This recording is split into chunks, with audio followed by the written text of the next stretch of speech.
வணக்கம். மாநில செய்திகள் வாசிப்பவர் மிருதுலா.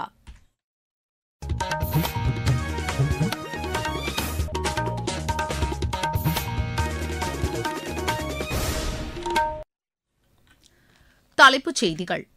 பிரதமர் திரு நரேந்திர மோடி புதுதில்லியில் இன்று இளைஞர்களுக்கான 62,000 கோடி ரூபாய் மதிப்பிலான பல்வேறு திட்டங்களை தொடங்கி வைக்கிறார். வேளாண் பல்கலைக்கழகங்களில் 20% இளங்கலை பட்டப்படிப்புகளுக்கான இடங்கள் அகில இந்திய போட்டித் தேர்வுகள் மூலம் நிரப்பப்படும் என்று மத்திய வேளாண் அமைச்சர் திரு சிவராஜ் சிங் சௌஹான் கூறியுள்ளார். தேர்வுகளை வெளிப்படையாகவும் பாதுகாப்பாகவும் நடத்துவதற்கான பல்வேறு நடவடிக்கைகள் எடுக்கப்பட்டுள்ளதாக பணியாளர் தேர்வாணையம் தெரிவித்துள்ளது. விவசாயிகளுக்கு திமுக அளித்த வாக்குறுதிகளை நிறைவேற்றவில்லை என்று அஇஅதிமுக பொதுச் செயலாளர் திரு எடப்பாடி பழனிசாமி குற்றம் சாட்டியுள்ளார். புரோ கபடி லீக் போட்டியில் தமிழக அணி 45க்கு 33 என்ற புள்ளி கணக்கில் ஹரியானாவை வென்றது. இனி விரிவான செய்திகள். பிரதமர் திரு நரேந்திர மோடி புதுதில்லியில் இன்று இளைஞர்களுக்கான 62,000 கோடி ரூபாய் மதிப்பிலான பல்வேறு திட்டங்களை தொடங்கி வைக்கிறார். நாடு முழுவதும் 1000 தொழிற்பயிற்சி நிலையங்களை மேம்படுத்துவதற்கான திட்டமும் இதில் அடங்கும். 5 லட்சம் பட்டதாரிகளுக்கு 2 ஆண்டுகளுக்கு மாதம் 1000 ரூபாய் உதவித்தொகை வழங்க வகை செய்யும் திட்டத்தையும் அவர் தொடங்கி வைக்கிறார். தொழில் சார்ந்த படிப்புகள் மற்றும் தொழிற்கல்வியை மேம்படுத்துவதற்கான கற்பூரி தாக்கூர் திறன் பல்கலைக்கழகத்தையும் அவர் காணொலி வாயிலாக திறந்து வைக்கிறார். 34 மாநிலங்களில் நவோதயா பள்ளிகள் மற்றும் ஏகலைவா மாதிரி உண்டு உறைவிட பள்ளிகளில் நிறுவப்பட்டுள்ள 200 தொழில்திறன் ஆய்வகத்தையும் பிரதமர் தொடங்கி வைக்கிறார். நாடு முழுவதும் உள்ள வேளாண் பல்கலைக்கழகங்களில் 20% இளங்கலை பட்டப்படிப்புகளுக்கான இடங்கள் அகில இந்திய போட்டித் தேர்வுகள் மூலம் நிரப்பப்படும் என்று மத்திய வேளாண் அமைச்சர் திரு சிவராஜ் சிங் சௌஹான் கூறியுள்ளார். புதுதில்லியில் நேற்று செய்தியாளர்களிடம் பேசிய அவர், இந்திய வேளாண் ஆராய்ச்சி கவுன்சில் ஒரு நாடு ஒரு விவசாயம் ஒரே குழு என்ற கொள்கையின்படி இந்த தேர்வை நடத்தும் என்று தெரிவித்தார். இந்த நடவடிக்கை வேளாண் கல்வியில் மிகப்பெரிய முன்முயற்சி என்றும் அமைச்சர் குறிப்பிட்டார். +2 தேர்வில் உயிரியல், வேதியியல், இயற்பியல், கணிதம் அல்லது வேளாண்மை படித்த மாணவர்கள் மத்திய பல்கலைக்கழக நுழைவுத் தேர்வு மூலமாக இந்த பல்கலைக்கழகங்களில் சேர்க்கப்படுவார் என்றும் அவர் கூறினார். அரசின் இந்த நடவடிக்கையால் நாடு முழுவதும் வேளாண் பல்கலைக்கழகங்களில் மாணவர் சேர்க்கை எளிமைப்படுத்தப்பட்டுள்ளதாக அவர் தெரிவித்தார்.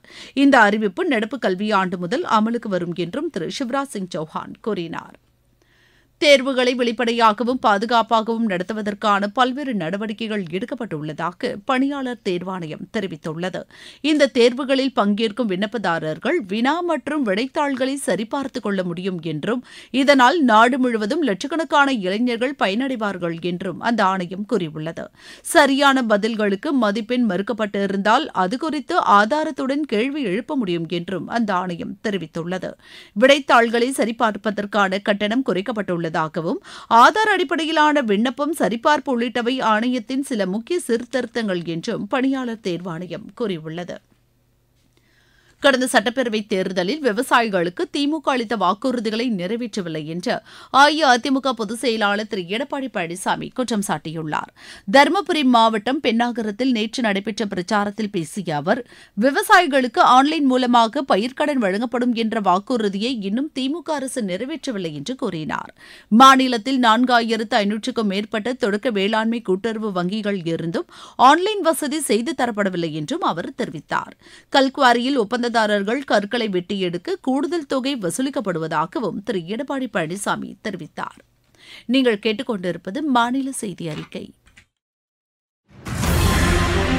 நாட்டு மக்களுக்கான வரலாற்று சிறப்புமிக்க மோடி அரசின் தீபாவளி பரிசு சரக்கு மற்றும் சேவை வரி குறைப்பு.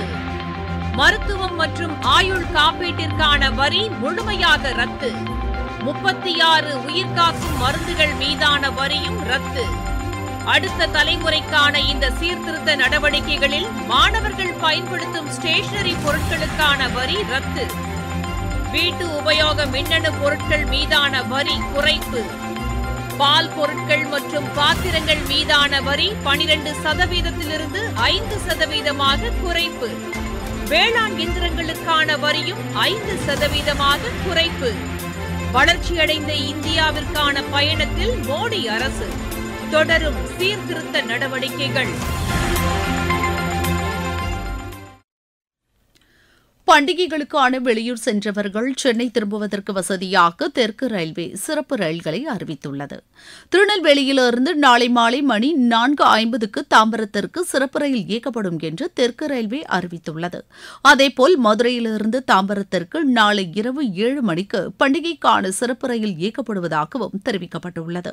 கூட்ட நெரிசலை சமாளிப்பதற்காக சென்னை எழும்பூரிலிருந்து மதுரைக்கு இன்றிரவு மணி 11:45க்கு சிறப்பு ரயில் இயக்கப்படும் என்றும் தெற்கு ரயில்வே அறிவித்துள்ளது.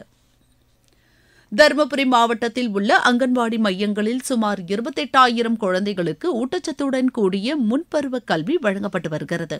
குழந்தைகளுக்கான ஊட்டச்சத்து குறித்து தாய்மார்களுக்கு விழிப்புணர்வு அளிக்கப்பட்டு வருவதாகவும் மாவட்ட ஒருங்கிணைந்த குழந்தைகள் வளர்ச்சி திட்ட அலுவலர் திருமதி பவித்ரா தெரிவித்துள்ளார்.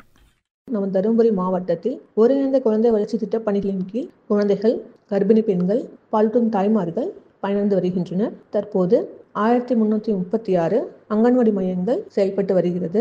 இம்மையங்களின் மூலம் 92,000 குழந்தைகள், 8,000 கர்ப்பிணி பெண்கள், 7,000 பாலூட்டும் தாய்மார்கள் பயனடைந்து வருகின்றனர். மேலும் அங்கன்வாடி மையத்திற்கு வருகை புரியும் 28,000 குழந்தைகளுக்கு ஊட்டச்சத்துடன் கூடிய முன்பருவ கல்வி அளிக்கப்பட்டு வருகிறது. மேலும் துறையில் பணியாற்றும் மேற்பார்வையாளர்கள், அங்கன்வாடி பணியாளர்களால் ஆரம்பகால குழந்தை பராமரிப்பு, குழந்தைகளுக்கு உணவூட்டும் முறைகள் குறித்து தாய்மார்களிடையே விழிப்புணர்வு ஏற்படுத்தப்பட்டு வருகிறது. மேலும் குழந்தை திருமணம், உயர்பிறப்பு விகிதம் மற்றும் அதனால் ஏற்படும் பாதிப்புகள் குறித்து பொதுமக்களிடையே தொடர்ந்து விழிப்புணர்வு ஏற்படுத்தப்பட்டு வருகிறது. தமிழகத்தில் ஒரு சில இடங்களிலும் புதுச்சேரி மற்றும் காரைக்கால் பகுதிகளிலும் இன்று இடி மின்னலுடன் கூடிய லேசானது முதல் மிதமான மழை பெய்யக்கூடும் என்று சென்னை வானிலை ஆய்வு மையம் தெரிவித்துள்ளது. திருவள்ளூர், செங்கல்பட்டு, காஞ்சிபுரம், விழுப்புரம், ராணிப்பேட்டை, வேலூர், திருப்பத்தூர் உள்ளிட்ட 12 மாவட்டங்களில் கனமழை பெய்ய வாய்ப்புள்ளதாகவும் அந்த மையம் கூறியுள்ளது. சென்னை மற்றும் அதனை சுற்றியுள்ள பகுதிகளில் இன்று மிதமானது முதல் கனமழை பெய்ய வாய்ப்புள்ளதாக தெரிவிக்கப்பட்டுள்ளது. சில இடங்களில் இடி மின்னலுடன் கூடிய மழை பெய்யக்கூடும் என்றும் அறிவிக்கப்பட்டுள்ளது. இந்நிலையில் திண்டுக்கல் மற்றும் அதனை சுற்றியுள்ள பகுதிகளில் நேற்றிரவு சுமார் 2 மணி நேரம் கனமழை பெய்தது. இருவரி செய்திகள். காசாவில் அமைதியை ஏற்படுத்துவதற்கான தமது திட்டத்திற்கு ஹமாஸ் அமைப்பினர் ஆதரவு தெரிவித்துள்ளதாக அமெரிக்க அதிபர் திரு டொனால்டு டிரம்ப் கூறியுள்ளார். யுக்ரைனில் உள்ள எரிவாயு சேமிப்பு கிடங்குகள் மீது நேற்று ரஷ்யா மிகப்பெரிய அளவில் தாக்குதலை நடத்தியது. மணிப்பூரில் அசாம் ஆயுதப்படையினர் தடை செய்யப்பட்டுள்ள கிளர்ச்சி குழுவை சேர்ந்த 5 பேரை கைது செய்து அவர்களிடமிருந்து ஏராளமான ஆயுதங்களையும் வெடிமருந்துகளையும் பறிமுதல் செய்தனர்.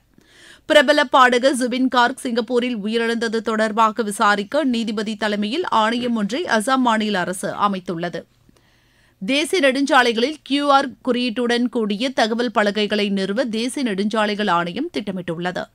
மத்திய ஜவுளி அமைச்சகத்தின் சார்பில் காந்தி சில்க் பஜார் மற்றும் அகில இந்திய கைவினைப் பொருட்கள் கண்காட்சி மற்றும் விற்பனையை திருவண்ணாமலையில் நேற்று சட்டப்பேரவை துணைத் தலைவர் திரு பிச்சாண்டி தொடங்கி வைத்தார். சென்னை அண்ணா சாலையில் கட்டப்பட்டு வரும் மேம்பாலத்திற்கான இரும்பு தூண்கள் தயாரிக்கும் பெரியபாளையம் அருகேயுள்ள தொழிற்சாலையில் மாநில நெடுஞ்சாலைத்துறை அமைச்சர் திரு ஏவா வேலு நேற்று ஆய்வு செய்தார். அரியலூர் மாவட்டத்தில் ஆதிதிராவிட நலத்துறை சார்பில் மேற்கொள்ளப்பட்டு வரும் வளர்ச்சிப் பணிகளை அத்துறைக்கான அமைச்சர் திரு மதிவேந்தன் நேற்று ஆய்வு மேற்கொண்டார். இலங்கைக்கு கடத்தப்படவிருந்த 1200 கிலோ பீடி இலையை ராமநாதபுரம் மாவட்டம் முச்சுப்புளி அருகே சுங்கத்துறையினர் பறிமுதல் செய்தனர். சென்னை வேளச்சேரியில் சட்டவிரோதமாக விற்பனைக்கு வைக்கப்பட்டிருந்த போதைப் பொருட்களை பறிமுதல் செய்த காவல்துறையினர் ஒருவரை கைது செய்தனர். விளையாட்டுச் செய்திகள். புரோ கபடி லீக் போட்டியில் தமிழக அணி 45-33 என்ற புள்ளிக்கணக்கில் ஹரியானாவை வென்றது. சென்னையில் நேற்று நடைபெற்ற மற்றொரு போட்டியில் தில்லி அணி 43-26 என்ற புள்ளிக்கணக்கில் உத்தரப்பிரதேச அணியை வென்றது. இன்று இரவு 8 மணிக்கு சென்னையில் நடைபெறவுள்ள ஆட்டத்தில் புனே அணி ஜெய்ப்பூர் அணியை எதிர்கொள்கிறது. கோவில்பட்டியில் நடைபெற்ற பள்ளி மாணவர்களுக்கான முதலமைச்சர் கோப்பை ஹாக்கி போட்டியில் புதுக்கோட்டை மாவட்ட அணி 7-0 என்ற கோல் கணக்கில் காஞ்சிபுரம் அணியையும், கன்னியாகுமரி அணி 3-0 என்ற கோல் கணக்கில் விழுப்புரம் அணியையும் வென்றன. நாகையில் மாநில அளவிலான கடற்கரை கைப்பந்து போட்டி நேற்று தொடங்கியது. இதில் அனைத்து மாவட்டங்களைச் சேர்ந்த அணிகள் பங்கேற்றுள்ளன. மீண்டும் தலைப்புச் செய்திகள். பிரதமர் திரு நரேந்திர மோடி புதுதில்லியில் இன்று இளைஞர்களுக்கான 62,000 கோடி ரூபாய் மதிப்பிலான பல்வேறு திட்டங்களை தொடங்கி வைக்கிறார். வேளாண் பல்கலைக்கழகங்களில் 20% இளங்கலை பட்டப்படிப்புகளுக்கான இடங்கள் அகில இந்திய போட்டித் தேர்வுகள் மூலம் நிரப்பப்படும் என்று மத்திய வேளாண் அமைச்சர் திரு சிவராஜ் சிங் சௌஹான் கூறியுள்ளார். தேர்வுகளை வெளிப்படையாகவும் பாதுகாப்பாகவும் நடத்துவதற்கான பல்வேறு நடவடிக்கைகள் எடுக்கப்பட்டுள்ளதாக பணியாளர் தேர்வாணையம் தெரிவித்துள்ளது. விவசாயிகளுக்கு திமுக அளித்த வாக்குறுதிகளை நிறைவேற்றவில்லை என்று அஇஅதிமுக பொதுச் செயலாளர் திரு எடப்பாடி பழனிசாமி குற்றம் சாட்டியுள்ளார். புரோ கபடி லீக் போட்டியில் தமிழக அணி 45-33 என்ற புள்ளி கணக்கில் ஹரியானாவை வென்றது. இத்துடன் இந்த செய்தி அறிக்கை நிறைவு பெற்றது.